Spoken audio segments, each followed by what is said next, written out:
Hello student, welcome to our channel Shekhar English tutor. आज हम लोग स्टार्ट करने वाले हैं स्टैंडर्ड 9 का history chapter number 8 industry and trade. क्या होता है इंडस्ट्री? बड़े बड़े इंडस्ट्री जो होते हैं यहाँ पे काम करते हैं, एम्प्लॉयमेंट होता है, सामान बनता है, सब क्या है इंडस्ट्री। ट्रेड मतलब क्या? जो हम एक जगह से दूसरी जगह पे जाते हैं। इसका होल डिटेल हम लोग ज्योग्राफी के चैप्टर नंबर 9 में स्टडी करने वाले हैं कि क्या है उसके अंदर, पूरा होल में ट्रेड करेंगे। अब हम चलते हैं अपने, स्टार्ट करते हैं ये चैप्टर। ठीक है, in this chapter we are going to gather some information about industry and trade in India in the post independence period। ये चैप्टर हम लोग क्या पढ़ने वाले हैं कि आजादी के बाद क्या क्या इंडस्ट्री, क्या क्या चेंजेस आए हमारे इंडस्ट्री में, हमारे ट्रेड में, वो सब हम लोग डिस्कस करने वाले हैं। ठीक है, after India became independent, the Industrial Finance Corporation of India was established in 1948 with the purpose of making available long-term loans to an industrial project। ठीक है, इंडिपेंडेंस के बाद जो हमारे इंडस्ट्रियल फाइनेंस कॉर्पोरेशन, जिसकी एस्टेब्लिशमेंट 1948 में हुई थी, उनका मेन पर्पस था कि इंडस्ट्रियल प्रोजेक्ट के लिए short term loan, long term loan, medium term loan provide किया जाए, जिससे जो छोटी छोटी इंडस्ट्री है वो ग्रोथ हो सके, लोगों को एम्प्लॉयमेंट मिल सके और लोगों को जो सर्विस है वो प्रोवाइड कर सके। ठीक है, आगे क्या है? Similarly the industrial development corporation was established in 1954 in order to bring about greater development of industrial sector। जैसे हमारा इंडस्ट्रियल फाइनेंस कॉर्पोरेशन 1948 में लॉन्च हुआ, सिमिलरली जो इंडस्ट्रियल डेवलपमेंट कॉर्पोरेशन का एस्टेब्लिशमेंट कब हुआ था? 1954 में। इसके अंदर जो इंडस्ट्रियल सेक्टर में ग्रेट डेवलपमेंट लाने का था, इसके लिए क्या होता, उसके अंदर ये इन्होंने गवर्नमेंट ने इंडस्ट्रियल डेवलपमेंट कॉर्पोरेशन एस्टेब्लिश किया था 1954 में। अब हम क्या करने वाले हैं, कुछ इंडस्ट्री जो इंडिया में है वो हम लोग क्या करने वाले, पढ़ने वाले। पहला हमारा इंडस्ट्री क्या है बच्चों? Textile industry. What is mean of textile? Textile मतलब क्या होता है? कपड़ा, जो कपड़े की लेन देन, जो कपड़े की इंडस्ट्रीज होती है वो सब। ठीक है, the textile industry forms 40% of total industrial production. ठीक है, टेक्सटाइल इंडस्ट्री क्या है? 14% ऑफ टोटल इंडस्ट्री। बस फॉर एग्जांपल 100% इंडस्ट्री जो इंडिया में, उसमें 14% क्या है? हमारा टेक्सटाइल इंडस्ट्री है। ठीक है, it includes the power loom and handloom industry. इसके अंदर क्या है? मशीन का भी यूज होता है और हैंडलूम भी यूज होता है। अभी हर चीज तो हम मशीन से नहीं कर सकते, ना हर चीज हम हैंड से कर सकते। तो जो भी हम कपड़ा जो मशीन से आता है उसको स्टिचेस करना, उसको पैकिंग करना, उसको पैक करके को सेल करना, ये सब क्या है? हमारा हैंडलूम काम है। ठीक है, the handloom industry are labour intensive. और हैंडलूम कौन करेगा स्टूडेंट? लेबर करेंगे। ठीक है, लेबर की मदद से हाथों का काम होता है। According to the textile committee act 1963 और textile committee has been established. ठीक है, जो टेक्सटाइल कमेटी एक्ट है 1963 में, इस टेक्सटाइल कमेटी क्या हुई थी? एस्टेब्लिश हुई थी। This committee sets the quality standard for textile manufacture for sale in the internal market as well as the exports. ठीक है, ये कमेटी के हिसाब से जो कपड़े की क्वालिटी है, उसकी जो स्टैंडर्ड है उसको वो बढ़ाना है। ठीक है, उसका मैन्युफैक्चर बढ़ाना है, उसका सेल्स बढ़ाना है, और एज इंटरनल मार्केट साथ जो हम डोमेस्टिक ट्रेड करेंगे, उसके साथ जो हम एक्सटर्नल ट्रेड जो इम्पैक्ट करेंगे, हम लोग एक्सपोर्ट करेंगे ज्यादा से ज्यादा, वो भी हम कर सकेंगे। ठीक है, सेकंड हम लोग पढ़ने वाले हैं silk industry. The industry function under the ministry of textile, the research about the species of the silk worm and mulberry tree done in the sericultural research laboratory at Bengaluru. ठीक है, जो मिनिस्ट्री ऑफ टेक्सटाइल जो आई थी, industry function जो silk industry थी, वो जो उनका रिसर्च किया गया किसके ऊपर? सिल्क वॉर्म मलबेरी ट्रीज में। ठीक है, जो कौन से लेबोरेटरी में हुआ था? बेंगलुरु के रिसर्च लेबोरेटरी में हुआ था। ठीक है, the industry in primarily in the state of Karnataka, Andhra Pradesh, West Bengal, Jammu and Kashmir, now it became a spread state with prominently tribal population। ठीक है, पहले टाइम पे कहाँ कौन से स्टेट में एस्टेब्लिश हुआ? कर्नाटक में, आंध्र प्रदेश में, वेस्ट बंगाल एंड जम्मू एंड कश्मीर। धीरे धीरे फिर क्या हुआ? अदर स्टेट में, ये स्टेट में क्या हो गया? स्प्रेड होने लगा। ठीक है स्टूडेंट, आगे हम लोग jute. What is means of jute? Jute पता है तुम्हें? पता है, तो एक रस्सी होता है, धागा टाइप, जो हम लोग बिल्डिंग्स वगैरह में बांधने के लिए करते हैं, या कोई चीज बांधने के लिए, उसको हम लोग जूट बोलते हैं। ठीक है, India is a top ranking country jute production. जो इंडिया है हमारा टॉप रैंकिंग कंट्री है, जिसके अंदर जूट प्रोडक्शन होता है। ठीक है, तुम्हें पता है हमारी जो कंट्रीज है वो लेबर कंट्री है, इसके अंदर जूट की रिक्वायरमेंट ज्यादा रहती है। लेबर हैंडलूम काम ज्यादा करते हैं, तो किसी चीज को बांधने के लिए, किसी चीज को यूज करने के लिए हमें क्या? जूट की जरूरत पड़ती है। India is a major exporter of jute जो प्रोडक्ट, इंडिया क्या करती है, ज्यादा से ज्यादा क्या करती है, जूट प्रोडक्ट को एक्सपोर्ट करती है, मतलब अपने कंट्री से दूसरे कंट्री में एक्सपोर्ट करती है। ठीक है, we get clothes, sack cloth, robes from jute. हमको क्या मिलता है, क्लोथ मिलता है, सैक क्लोथ मिलता है और अलग अलग जूट भी हमें मिलता है जूट इंडस्ट्री से। ठीक है स्टूडेंट, अगर आपको वीडियो पसंद आया तो लाइक कीजिए, सब्सक्राइब कीजिए। हम आगे पढ़ते हैं अभी। Hand sculpting, this is a labour intensive craft, sculpture got employment due to capacity of the craft to absorb more craftsman, small investment, more profit, preference to export, possibility of earning more foreign exchange. Hand sculpting मतलब क्या student, जो हाथ से बनाते हैं, हाथ से बनाते हैं ना, जो भी हाथ से जो भी कारीगर होते हैं उन लोग क्या करते हैं, जो भी तुम्हें पता है जो बांस की लकड़ी होती है, बाम्बूज वगैरह होते हैं, उसको कट करके हम लोग छोटे छोटे बास्केट्स वगैरह बनाते हैं, तो ये सब क्या हैंड स्कल्पचिंग अलग क्राफ्ट्स बनाते हैं। तो इससे क्या मिलता है, स्कल्पचर जो लोगों लेबर होते हैं, जिनको एम्प्लॉयमेंट, जिनको नौकरी नहीं मिलती, उनको इसके थ्रू क्या मिलती है, जॉब भी मिलती है। ठीक है, तो उन लोग क्या करते हैं, जो अपना उसमें उनको प्रॉफिट मिलता है, छोटे छोटे इन्वेस्टमेंट करते हैं और अर्निंग करते हैं। ठीक है, और इसका जो भी तुम्हें पता है, हमारे जो इंडिया का जो हैंडलूम्स का जो भी प्रोडक्ट है वो सब जो फॉरेन कंट्रीज में ज्यादा वैल्यूएबल माना जाता है। ठीक है, आगे several city have market mechanism like Delhi Haat which enables the craftsman from the rural and urban to get a market for their waste. ठीक है, तुम्हें पता है जो सेवरल बहुत से है मार्केट मशीन्स लाइक जैसे दिल्ली हट्स करके है, उसमें जो अलग अलग जो रूरल और अर्बन में मार्केट्स वगैरह, वहाँ पे वेट्स वगैरह हमें मिलते हैं। ठीक है, ऑटोमोबाइल इंडस्ट्री, बच्चों पता है तुम्हें ऑटोमोबाइल क्या होता है, ऑटोमोबाइल मतलब तुम्हें पता है गाड़ी, जो तुम्हारा सबका फेवरेट होता है गाड़ी। ठीक है, सब लोग चलाना चाहते हैं, लेकिन तुम्हें पता है इंडिया एक मेजर प्रोड्यूसर है व्हीकल्स के अपने पूरे वर्ल्ड में। ठीक है, vehicles are exported 40 countries from India. India क्या करती है, 40 कंट्रीज को पूरे वर्ल्ड में क्या करती है, अपना व्हीकल्स एक्सपोर्ट करती है, बेचती है और बेचती भी है। ठीक है, the automobile industry is called as sunrise sector India. तो पता है जो ऑटोमोबाइल इंडस्ट्री है ना, वो सनराइज सेक्टर है। ठीक है, सनराइज सेक्टर इन सेंस मतलब आने वाले फ्यूचर्स में इसका जो इंडस्ट्री है उसका क्या होगा, बहुत ज्यादा ग्रोथ होने वाला है। ठीक है, India tractor industry is the biggest in the world. India का जो ट्रैक्टर इंडस्ट्री है वो पूरे वर्ल्ड में सबसे ज्यादा बिगेस्ट है। ठीक है, आगे 1/3 of the tractor manufacture world wide are produce in India.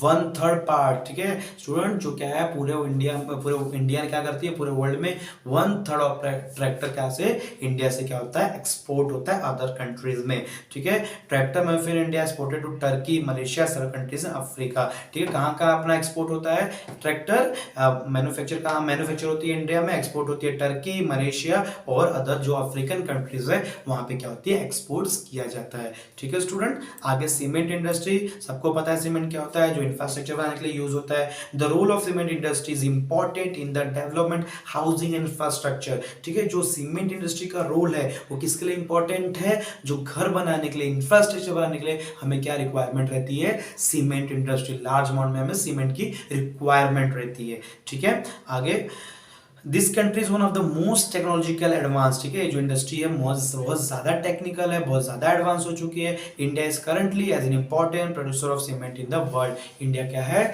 अपने पूरे वर्ल्ड से कंपैरिजन करें तो इंडिया में सबसे ज्यादा भी सीमेंट की भी प्रोडक्शन होती है। ठीक है, आई होप आप लोग को यहाँ तक समझा होगा। ठीक है, आगे हम लोग क्या स्टार्ट करने वाले student, leather. What is means of leather, तुम्हें पता ही है सबको लेदर का मतलब। ठीक है, ये कौन सी इंडस्ट्री है, बिग इंडस्ट्री है इंडिया में, और इसमें सबसे ज्यादा एक्सपोर्ट भी, लेदर इंडस्ट्री भी हमारे क्या होती है, बहुत ज्यादा एक्सपोर्ट होती है। लेदर के सामान भी क्या होते हैं, एक्सपोर्ट होते हैं अपने इंडिया से। ठीक है, सॉल्ट इंडस्ट्री, यू नो सबको पता है इंडिया में सॉल्ट बहुत ज्यादा है। ठीक है, one of the top producer of salt in the world, सबसे ज्यादा प्रोड्यूस करने वाली सॉल्ट कौन है अपने इंडिया में, इंडिया ही है पूरे वर्ल्ड में। ठीक है, the annual production of salt in India is 200 lakh ton. कितने lakh ton, 200 lakh ton production होता है एनुअल पूरे साल में। और production of iodine salt is 60 lakh ton, और जो आयोडीन सॉल्ट होता है वो कितना होता है, 60 लाख टन। ठीक है स्टूडेंट, आगे हम पढ़ते हैं bicycle industry.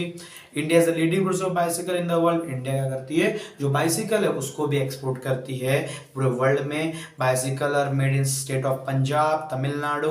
The main centre of bicycle manufacturing in India in Ludhiana. ठीक है, जो बाइसिकल कहाँ का बनती है, स्टेट पंजाब में, तमिलनाडु में, और मेन सेंटर इसका किधर है, जहाँ पे मैन्युफैक्चर होता है लुधियाना में है। ठीक है, India export bicycle to country like Nigeria, Mexico, Kenya, Uganda and Brazil. ये 4-5 कंट्री में अपनी इंडिया क्या करती है, बाइसिकल को एक्सपोर्ट करती है। कौन कौन सी कंट्री में student, Nigeria, Mexico, Kenya, Uganda और ब्राजील। ठीक है। खादी एंड विलेज इंडस्ट्री, तुम्हें पता है हमारे पहले एग्जाम्पल लोग खादी पहनते थे विलेज वगैरह में। The Khadi and village industry commission was gives impetus to the industrial in rural area, ठीक है। पहले टाइम जो खादी होते हैं वो विलेज वगैरह में ज्यादा प्रेफर किया जाता था और वहां पे इंडस्ट्रियल वगैरह रूरल एरिया में ज्यादा थी, ठीक है। The main object of behind the of the corporation develop in the traditional industry, handicrafts, cottage industry and encourage industry that use material and human resources available in the local level and make the village self relevant by creating employment there, ठीक है। इस industry से क्या मदद से हुआ, लोगों को जॉब की अपॉर्चुनिटी मिलेगी, ह्यूमन रिसोर्सेज जो था वो यूज होने लगा और जो लोगों को ज्यादा से ज्यादा क्या हुआ, अपनी जो इंडियन की रिसोर्स है, नेचर रिसोर्स, जो इंडियन प्रोडक्ट है वो लोग ज्यादा यूज करने लगे, ठीक है। एग्रीकल्चर, तुम्हें पता है कि अपना जो इंडिया है सबसे ज्यादा खेती करता है, तो हमारा जो तुम्हें पता है हमारा इंडिया लेबर कंट्री माना जाता है। इसके से क्या होता है, हमारा इंडिया क्या करता है, ऑक्यूपेशन वगैरह, खेती वगैरह क्या करता है, ज्यादा करता है, ठीक है। In India agriculture practising using traditional modern method, India में भी अभी क्या होता है, जो न्यू टेक्नोलॉजी है, न्यू मॉडर्न मेथड से वो यूज किया जाता है फार्मिंग वगैरह करने के लिए, क्योंकि हमारे इंडिया की पॉपुलेशन बहुत ज्यादा है, इसलिए हमें क्या लगती है, ज्यादा से ज्यादा जो भी हमें अनाज है, ग्रेन्स है, उसकी रिक्वायरमेंट रहती है, इसलिए मॉडर्न टेक्नोलॉजी को यूज करके फास्ट ग्रोथ करते हैं हम लोग फार्मिंग इंडस्ट्रीज में, ठीक है। आगे manufacturing task are perform using bullocks वगैरह से भी खेती वगैरह होते हैं। Similarly machines are being to use different task like ploughing, sowing, harvesting and threshing etcetera, ठीक है। जैसे मशीन्स वगैरह जैसे कि प्लगिंग करना, सोइंग करना, हार्वेस्टिंग करना, थ्रेसिंग करना, ये सब भी किसके मदद से होता है, मशीन्स वगैरह से होता है, ठीक है। मेजर ऑक्यूपेशन इंडिया क्या है, एग्रीकल्चर है, ठीक है। सबको पता है अपनी एग्रीकल्चर सबसे ज्यादा होता है अपने इंडिया में, ठीक है। Agriculture animal husbandry practice in the village, agriculture जो एनिमल हस्बेंड्री, जो एनिमल को पालना, उससे कुछ प्रॉफिट्स अर्न करना, उसको सोल्ड करना, या उसमें कुछ भी जो भी चेंजेस आते हैं वो सब क्या अपने इंडिया करती है, ठीक है। 70% of Indian society depends upon job related to agriculture and agriculture production, ठीक है। 70% क्या करती है इंडियन जो सोसाइटी है वो किसके ऊपर डिपेंड है बच्चों, एग्रीकल्चर और एग्रीकल्चर प्रोडक्शन के ऊपर। In this industry the participation of women is equal to the man, ठीक है। इस इंडियन एग्रीकल्चर इंडस्ट्री में जितना पार्टिसिपेशन मैन का है उतना ही पार्टिसिपेशन किसका है, वुमेन का होता है, ठीक है। आगे पढ़ते हैं हम लोग। Agriculture is present in different season in India, तुम्हें पता है एग्रीकल्चर अपनी जगह अलग अलग सीजन्स वगैरह में होते हैं, ठीक है। Many variety of crop are grown, बहुत से अलग अलग टाइप्स के क्रॉप्स ग्रो करते हैं हम लोग, जैसे कि jowar, bajra, wheat, rice, pulses, oil seed, ये सब क्या मेनली प्रोड्यूस किया जाता है, बहुत ज्यादा प्रोड्यूस किया जाता है। उसके साथ और क्या करते हैं, कॉटन, शुगर कैन, ये भी मैन्युफैक्चर किया जाता है, और एज वेल एज शुगर भी, ठीक है। हमारे इंडिया में ये सब वगैरह ज्यादा होते हैं। Agriculture also includes the production of fruits and vegetable, agriculture में अपनी इंडिया और क्या करती है, फ्रूट्स करती है प्रोडक्शन, वेजिटेबल की प्रोडक्शन करती है। आज के टाइम में क्या हो गई है, बड़े बड़े जो इंडस्ट्रीज है फ्रूट्स और वेजिटेबल्स परचेस करके उसका क्या करती है, बहुत से जैम्स वगैरह, उसके जो भी पिकल्स वगैरह उस प्रोडक्ट को यूज करके बनाया जाता है। Agriculture fulfil man basic needs, in order to encourage farming loans are given to the farmer through rural banks and corporative institution, ठीक है। जो एग्रीकल्चर है वो इंसान की बेसिक नीड्स पूरी करते हैं। तुम्हें पता है हमारा जो बेसिक क्या है, फूड, क्लॉथ और शेल्टर। फूड हमें किससे मिलता है, खेती से मिलता है, फार्मर से हमें क्या मिलता है, फूड मिलता है, ठीक है। तो ये भी क्या है, बेसिक नीड्स है, ठीक है। और आगे क्या, जो अब इसको ग्रोथ करने के लिए जो रूरल बैंक है, इंस्टीट्यूशन है, वो क्या करती है, फार्मर लोग को short term loan, long term loan क्या करती है, प्रोवाइड करती है, जिससे वो क्या कर सके, ज्यादा से ज्यादा ग्रोथ कर सके, ज्यादा से ज्यादा ग्रोइंग कर सके, जो इंडिया की जो बेसिक नीड्स है वो पूरी तरीके से अच्छे से हो सके, ठीक है। आगे क्या दिया है हमें बच्चों, student visit agriculture outdoor trips and farmer get together and organise through the panchayat samiti to bring about improvement in agriculture. जो स्टूडेंट क्या करते हैं, बाहर निकलते हैं, गांव वगैरह में विजिट करते हैं और पंचायत से साथ में कुछ करके डिस्कस करके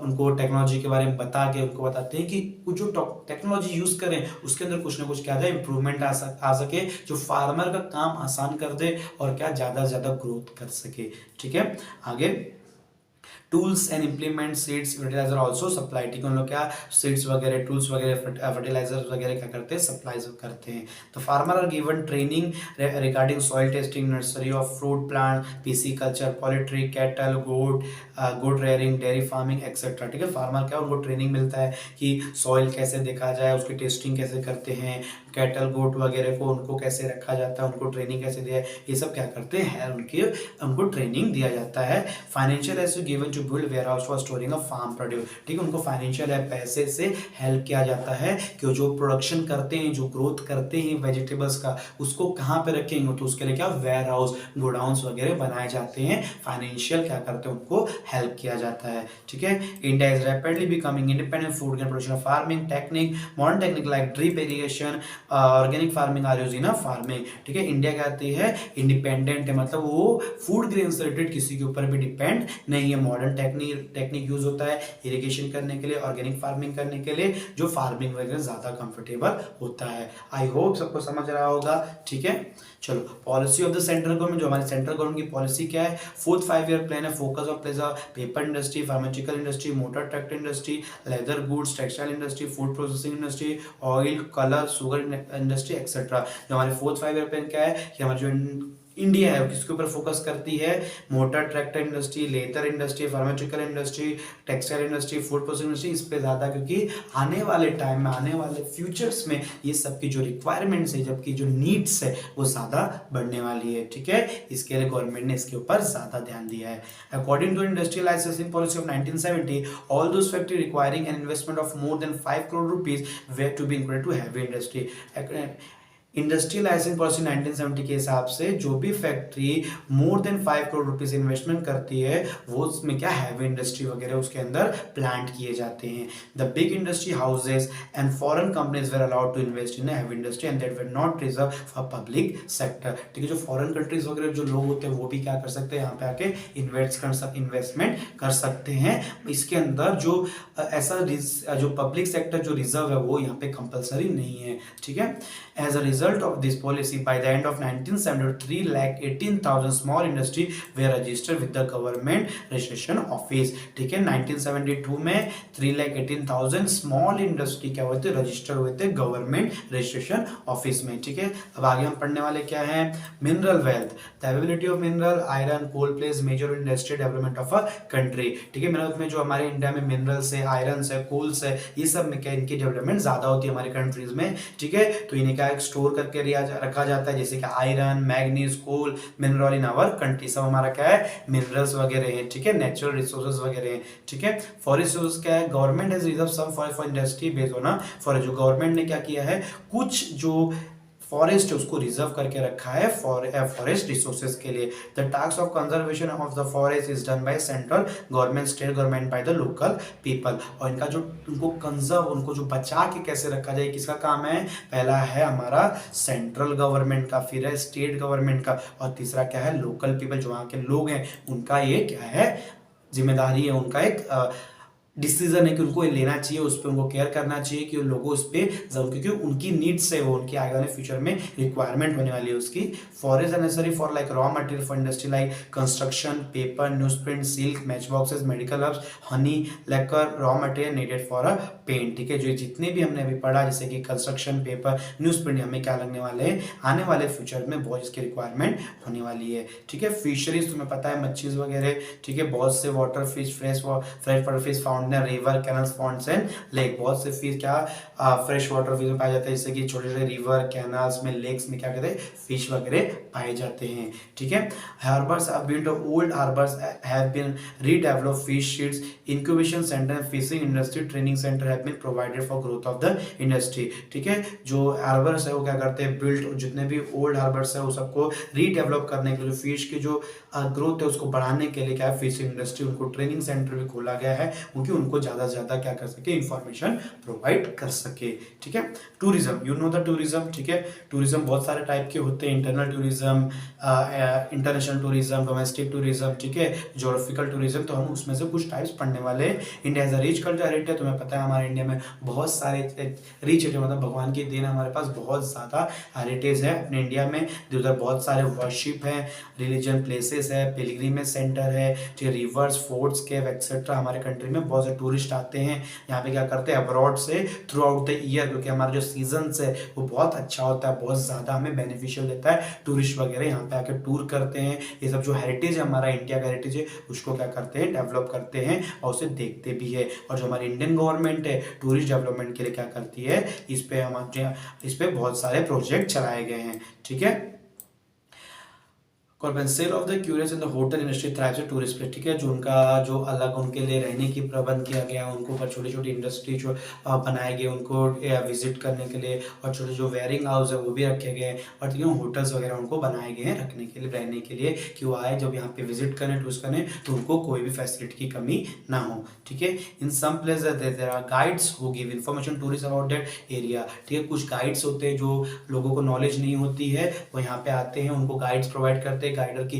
ये प्लेस में इधर है, ये इतना फेमस प्लेस है। जैसे तुम्हें पता है अपना जो 7 वंडर्स ऑफ वर्ल्ड है उसमें अपना एक इंडिया का ताजमहल भी आता है, तो लोग उसको भी देखने आगरा में आते रहते हैं। ठीक है, sometime when vehicles don't reach the destination on some remote the difficult to reach tourist place the local people have to tourist return for a fee. ठीक है, क्या अगर समझो कोई टूरिस्ट वो व्हीकल्स जो होटल से बना तो वो उसमें कोई प्रॉब्लम फेस करना पड़ता है, जो लोकल पीपल है वहाँ पे आते हैं उनकी हेल्प करते हैं। ठीक है, employment opportunity are generated about those need. ठीक है, जो एम्प्लॉयमेंट अपॉर्चुनिटी है वो भी इसके से जनरेट होती है। ठीक है, एक्सपोर्ट, इंपोर्ट और फॉरेन ट्रेड। ठीक है, एक्सपोर्ट मतलब क्या होता है और इंपोर्ट मतलब क्या होता है, आप लोगों को सबको पता होगा, मैंने थोड़ी देर पहले बताया भी था। When planning started in 1951 the import of industrial goods and raw material required production increase in India. Imports include machines, iron, mineral oil, fertiliser, medicine etcetera. ठीक है, 1951 में हमने प्लानिंग किया था इंडस्ट्रियल गुड्स वगैरह रॉ मटेरियल रिक्वायरमेंट जो की production क्या की जाए, इंक्रीज की जाए। तो इंडिया क्या क्या इंपोर्ट करती है,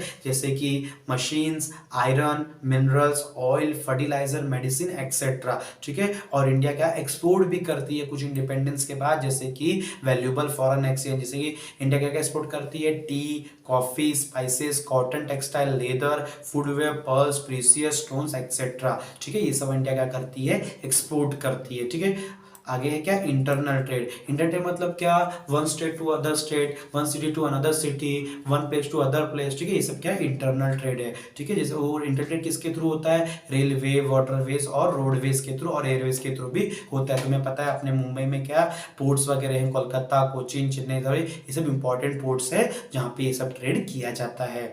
commodities like coal, cotton, cotton textile, rice, wheat, raw jute, iron seed, oil seed, salt, sugar etcetera, ये सब भी क्या इंटरनल ट्रेड में इंक्लूड है। ये सब क्या करते हैं, हम एक स्टेट से दूसरे स्टेट में बेचते हैं। ठीक है, जो कहाँ सबसे ज्यादा राइस होता है, कहीं सबसे ज्यादा व्हीट होता है, और एक पर्टिकुलर जगह पे हर चीज नहीं हो सकता, इसलिए क्या इंटरनल ट्रेड जरूरी है। ठीक है, due to development of industry the standard of life in the country improves, many opportunity for employment become available, on the whole it's the progress of the country. ठीक है, इंडस्ट्री से क्या standard of life लोगों का जो country में वो growth हो रहा है, बहुत से इंप्लॉयमेंट अपॉर्चुनिटी, नौकरी वगैरह मिल रही है। ठीक है, और ये हेल्प क्या करती है इंडिया को प्रोग्रेस करने में, ग्रोथ करने में। ठीक है, in the next chapter we shall see showing the life of India has been changing. ठीक है, तो अगर आपको मेरा वीडियो पसंद आया तो सब्सक्राइब कीजिए, बेल आइकन दबाइए और अपने दोस्तों के साथ शेयर कीजिए। और आपको कोई डाउट है, कोई क्वेरी है तो कमेंट सेक्शन में जरूर बताइए। Thank you so much.